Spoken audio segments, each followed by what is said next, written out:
Assalamualaikum warahmatullahi wabarakatuh. Perkenalkan, kami dari kelompok 8 yang berjumlah 2 orang, yaitu saya sendiri, Rayani, dan partner saya Gajali Rahman.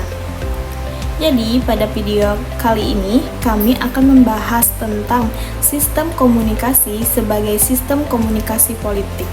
Kalau mendengar kata politik, mungkin yang langsung terbayang nih di pikiran kita, yaitu tentang pemilu, kampanye, atau partai politik. Padahal sebenarnya ada satu hal yang selalu ada di balik semua proses politik tersebut, yaitu komunikasi. Menurut saya, politik dan komunikasi itu nggak bisa dipisahkan.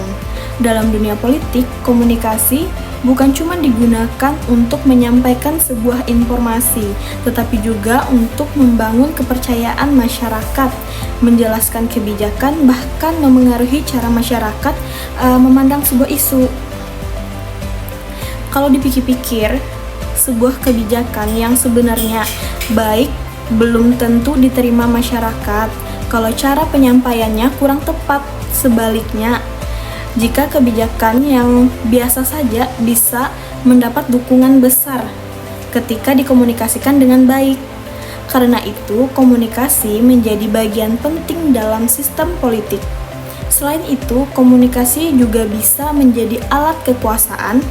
Aktor politik menggunakan komunikasi untuk membangun citra diri, mendapat dukungan publik, dan mempertahankan kepercayaan masyarakat. Nah, misalnya ketika sebuah isu nih terus-menerus muncul di media, lama-kelamaan kan masyarakat akan menganggap isu tersebut sebagai sesuatu yang sangat penting untuk diperhatikan.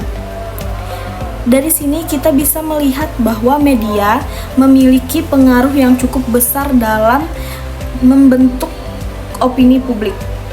Lalu, kalau berbicara nih tentang media, dulu informasi politik lebih banyak didapatkan dari televisi, radio, bahkan surat kabar. Tapi sekarang situasinya sudah berbeda karena zaman sudah canggih. Di sini semuanya pada canggih-canggih ya. Jadi sekarang situasinya sudah berbeda. Hari ini kita bisa mendapatkan informasi politik itu melalui sosmed. Bisa dari TikTok, Instagram, atau WhatsApp, grup-grup WhatsApp. Sisi positifnya, masyarakat jadi lebih mudah mendapatkan informasi dan ikut menyampaikan pendapat mereka. Tapi di sisi lain, kemudahan ini juga membuat informasi yang belum tentu benar itu bisa menyebar dengan sangat cepat. Makanya biasanya bisa ada kabar-kabar hoaks dari situ.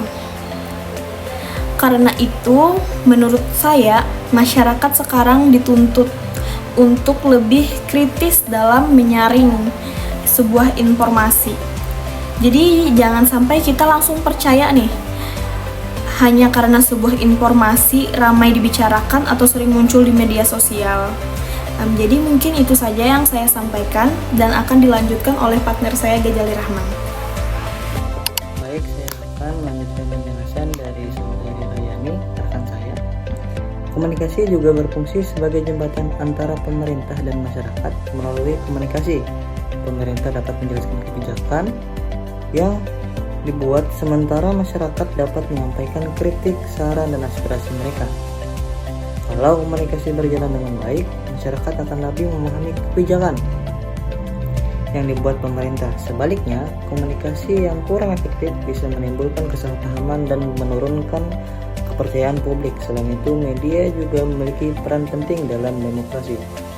Media tidak hanya menyampaikan informasi, tetapi juga berfungsi mengawasi jalannya pemerintahan dan menyampaikan berbagai isu yang penting bagi masyarakat. Dalam studi kasus, hoax politik menjelang pemilu 2024 sebagai contoh kasus di Indonesia, kami mengambil fenomena meningkatnya hoax politik menjelang pemilu 2024 dalam makalah yang kami bahas.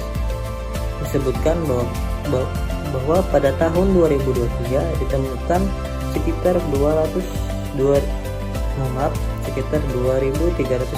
hoax dan lebih dari 1.000 diantaranya merupakan hoax politik. Bahkan ratusan hoax tersebut berkaitan langsung dengan pemilu 2024. Fenomena ini menunjukkan bahwa media sosial dalam menjadi ruang utama pertarungan opini publik. Informasi dapat menyebar sangat cepat, bahkan lebih cepat daripada proses pengecekan faktanya. Menurut kami, yang menjadi masalah bukan hanya keberadaan hoax, tetapi juga kebiasaan sebagian masyarakat yang langsung percaya dan menyebarkan tanpa melakukan verifikasi terlebih dahulu. Dari kasus ini kita bisa melihat bahwa komunikasi politik di era digital memiliki dua sisi. Media sosial yang dapat meningkatkan partisipasi masyarakat, tetapi juga bisa menjadi sarana penyebaran disinformasi. Tantangan lainnya adalah polarisasi politik dan rendahnya etika komunikasi. Kita masih sering menemukan ujaran kebencian, serangan pribadi, dan kampanye hitam yang membuat ruang diskusi menjadi kurang sehat. Karena itu, kemampuan berpikir kritis dan literasi digital sangat penting di era sekarang. Menurut kami, tantangan terbesar saat ini bukan lagi kekurangan informasi, melainkan bagaimana masyarakat mampu membedakan informasi yang benar dan yang salah. Dan pembahasan tadi dapat disimpulkan bahwa komunikasi memiliki peran yang sangat penting dalam sistem politik. Komunikasi bukan hanya alat untuk menyampaikan informasi, tapi juga menjadi penghubung antara pemerintah, media, dan masyarakat. Karena itu, sebagai masyarakat, kita perlu lebih bijak dalam menerima informasi dan tidak mudah percaya pada setiap informasi yang beredar. Terima kasih atas perhatiannya. Wassalamualaikum warahmatullahi wabarakatuh.